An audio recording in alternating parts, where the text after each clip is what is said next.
Hey everybody, today is a reaction video day because I am obsessed with lists and I love to react to a good list. This video is inspired by a different video that I watched by Rachel Cruze and the Minimal Mom. If you're not familiar with either of them, I highly recommend. The video is called The Top 10 Money Wasters in Our Houses. And I wanted to go through this list and let's have a moment and see, are we wasting our money on these things? Now listen, when frugal living and minimalism collide, this girl is very happy because they don't always necessarily go hand in hand, but they often do. And today they do. In the original video, the Minimal Mom shares that by not wasting money on these things, it not only helped declutter and helped her reap the benefits of minimalism, but it also helped her get out of debt faster and easier. So let's get into it. Number 1, kitchen gadgets and appliances. Do you have a kitchen appliance for all the things? Do you have a mixer? Do you have an air fryer? Do you have a toaster? Do you have a microwave? Do you have a coffee maker? And then do you have all the gadgets to get your avocado out? Do you have every sort of knife, every sort of strainer, all the things? This is what she's talking about. Keeping a simple system for your kitchen could save you tons of money. Me personally, I still haven't gotten an air fryer, you guys. And I know you guys tell me all the time it will change my life. I still think about it time to time, but truthfully, I mostly use my stovetop and my stove for things, my oven. So I don't really think about getting all the other things. I hate clutter now that I've done a massive declutter, and I don't want to add to the kitchen when I like clean countertops and not having to put things away and having counter space. That's just the way that I roll now. But I can totally see the value in some of these things, but I think they're just saying you don't need all the things. Is this a thing for you? Do you guys have all the gadgets, all the appliances? Let me know in the comments. Number 2, miracle cleaners / skincare. She says to just use what you have, and her famous line that she says, I've heard it a couple times, I think I've shared it with you actually before, is it's in the motion, not the potion. What she's trying to share here is it's in the action of using the product. Like if you never wash your face and you wash your face with a decent cleanser, right? You're gonna get the benefits because you are actually washing your face. There's probably, I know we're sold all these like miracle things, but we've talked about this before. Has there ever been a product that really was life altering and changed your life to a degree that like you can't live without it? I don't know, maybe you have. And if you have, let me know in the comments. But overall, it's the act of using the things. It doesn't have to be the most expensive thing and like the magic thing. Just use things that work and don't spend an exorbitant amount of money on the potions. Number 3, kids, toys, and games. Well, I don't have any littles anymore. My son is now 11. However, I used to have an excessive amount of toys because my love language is giving. So I used to love to get my son things, and then family would get him things and friends would get him things, birthdays and Christmas. And I have accumulated over time just so many things.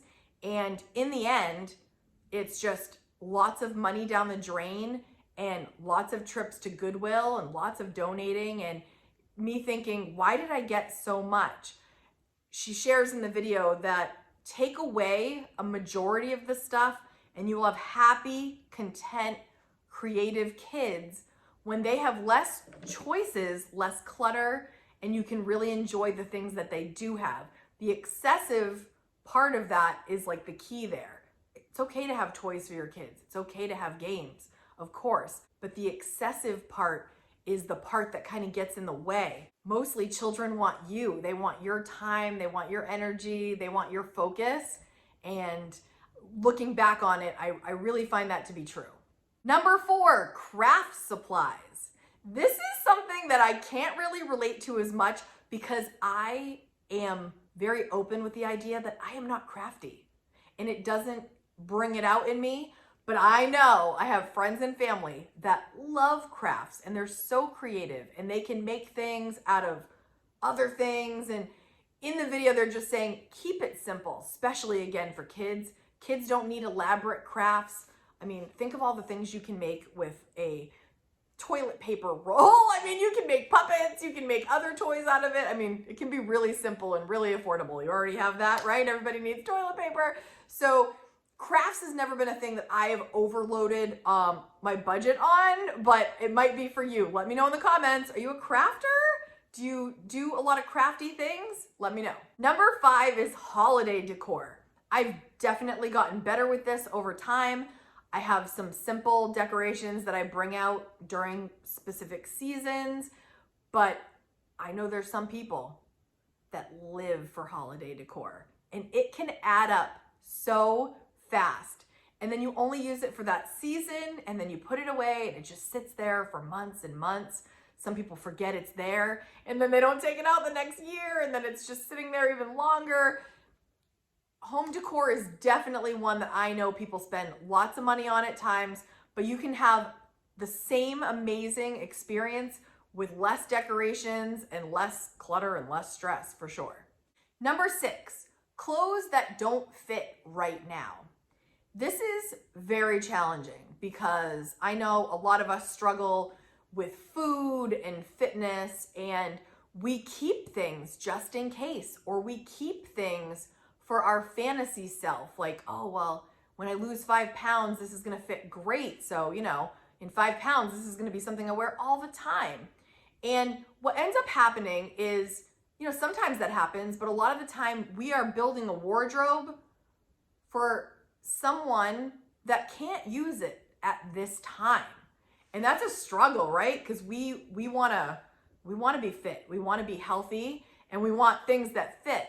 So if you can really have your wardrobe fit the you right now, just as you are, the things that make you feel comfortable, the things that make you feel confident, get rid of that stuff that's just in case. Get rid of that stuff that's not you right now. It's kind of demoralizing to look at for me sometimes. Like if I keep a dress that's a size that's way smaller and I'm thinking, well, you know, if I ever get back there, I don't even waste time with it anymore. I donate it. If I ever get back there, I'll get another dress in time, you know, but I'm not gonna look at it every day and feel weird about it and bring some negativity into my bedroom when I could just have things that fit me now that I feel happy about and I feel comfortable with.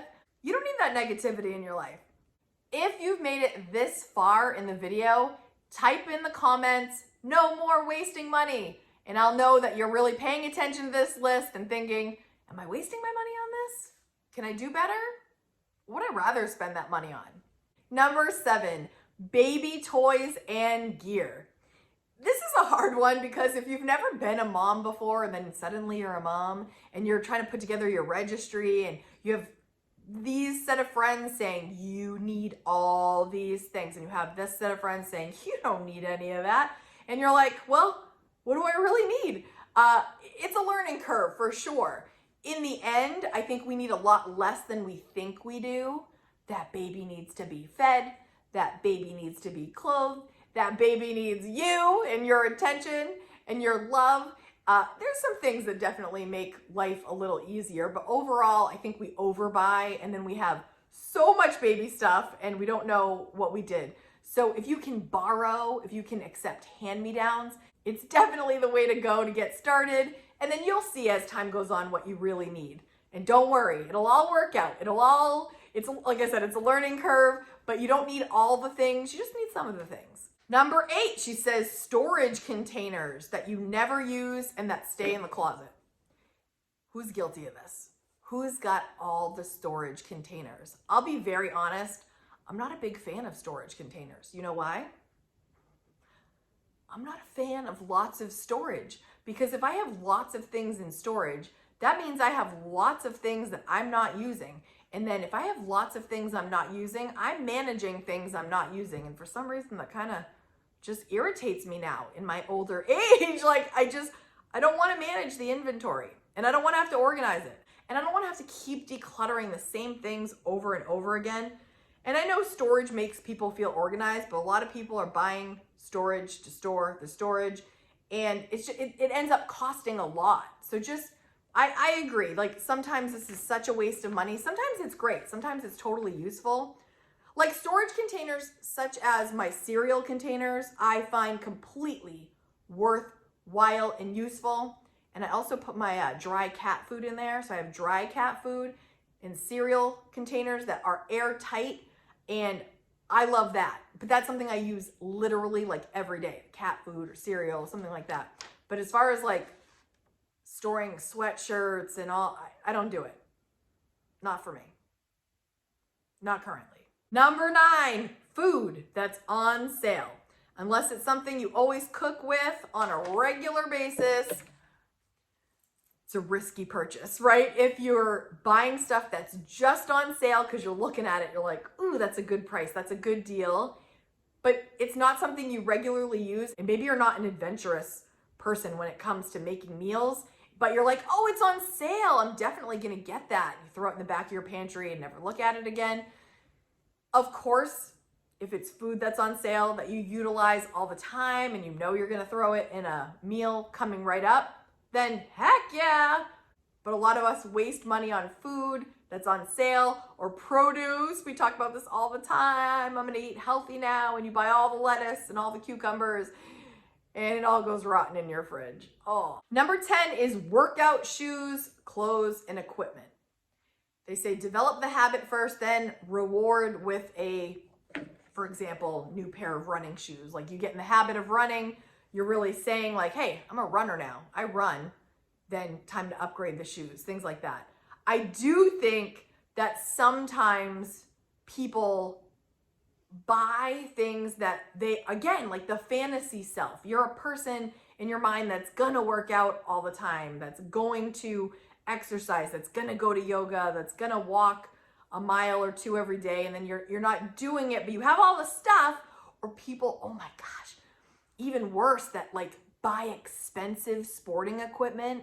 I have a friend that shared that her husband bought a bunch of like expensive things for a hobby that he was saying he really wanted to try, and then maybe did it once and then never used it again, and it was trying to look to sell the stuff, and it was a struggle. So this is definitely a thing where I could see people wasting money on if you get really inspired temporarily. But I do think it's a good idea to try to develop the habit first, and the more that you kind of show like, yes, this is something that's needed, then it makes sense to purchase like an upgrade to improve this experience for you. What I'm gonna do, because I love a list and I like kind of checking things off, I'm gonna make a little list of this list. I'm gonna copy and paste it into the comments, that first comment, I'm gonna pin it. And you're gonna write next to it, yes, I waste my money on it, no, I don't. So you'll see mine as an example. If you want to, you don't have to do this, but I'm gonna copy and paste this list in the first comment of this video, and I'll say, yes, I waste money on it, no, I don't. And maybe the things that we waste our money on, maybe we can take a look at that and say, can I do a little better, save a little bit more? Put that money toward debt, get out of debt, put that money toward another financial goal that you want more than kitchen appliances. I really enjoyed the original video. You can watch that. I'll leave the link in the description if you want to check it out. Thanks for going through this list with me and contemplating, what are we spending too much on in the house? And I'm sure there's other things. Let me know in the comments if there's something that you are spending on regarding your home, in your home, more than you think you should, that you could save a little bit more if we were more mindful. Let me know in the comments. We love reading through. Thank you so much for watching. If you like this video, I'm gonna leave another one for you right here to watch next. Thank you for being here, and I'll see you next Friday. Bye, guys.